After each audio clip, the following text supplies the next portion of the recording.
People are seeing your videos and not clicking.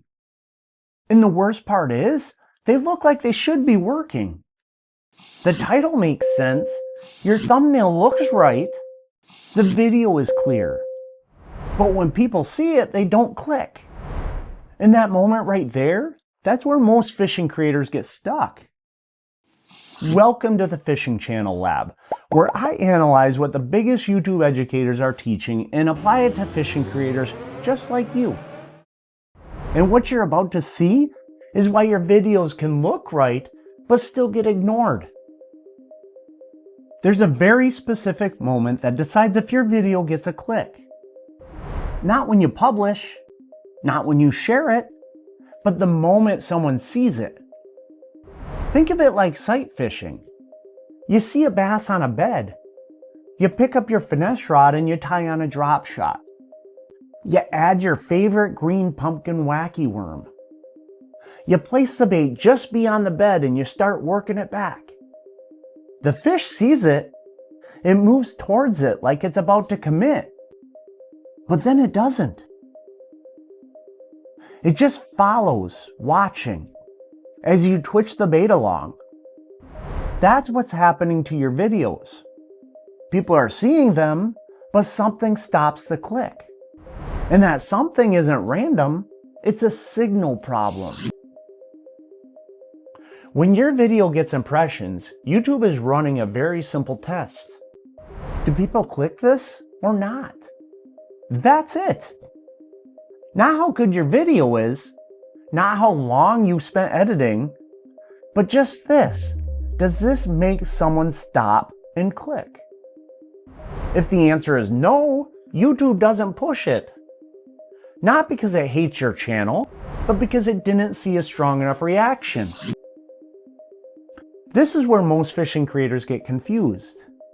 Because your video doesn't look bad, it just doesn't create urgency. It doesn't force a decision. It just sits right in the middle where videos die. Your title might be clear but not compelling. Your thumbnail might be clean but not interrupting. And when that happens, people keep scrolling. Like fishing a silent jerkbait in the murky water. No one sees it. Your thumbnail isn't being avoided, it just doesn't stand out, so it never gets seen. So you upload your best video yet. You're thinking about that PB largemouth. The moment you landed it, how everything came together exactly the way you wanted. People are gonna love this video. So YouTube shows it to a small group.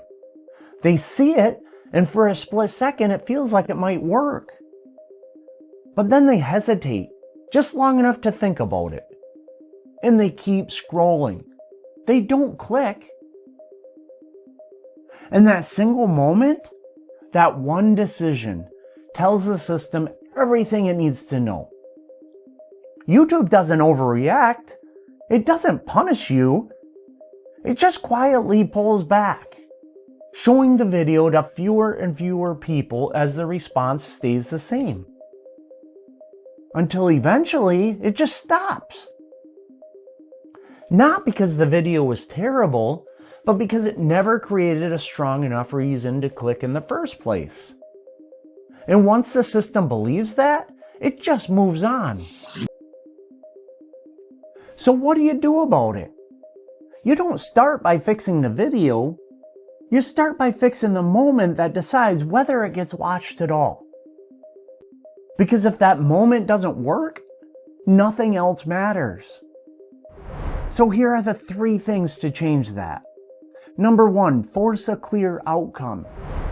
In your title, don't say kayak bass fishing tips. Say something like why your last kayak trip failed and what you missed. One feels optional, the other creates a gap that they need to close. Number 2, create tension in the thumbnail. Your thumbnail shouldn't just show what the video is about. It should show a moment that feels unresolved. Not just fishing, but a fish that's right there, almost caught, and somehow it's just not in the boat. That's what stops the scroll. Not information, but tension. Number 3, remove safe packaging. Most thumbnails fail because they're trying not to be wrong, instead of trying to be impossible to ignore. Safe content blends in. And when everything blends in, nothing gets picked. You need stronger contrast, sharper signals, clearer intent. Because the moment someone has to think about whether to click, you've already lost them. So here's the one thing I want you to do. Go look at your last video. Not the edit, not the footage, just the moment someone sees it. And ask yourself this one question. Would this stop me from scrolling? Because that's the only decision that matters. Not how good the video is, but whether anyone chooses to start it. And if that moment doesn't work, the rest of the video never gets a chance. So don't try to fix everything, just fix that.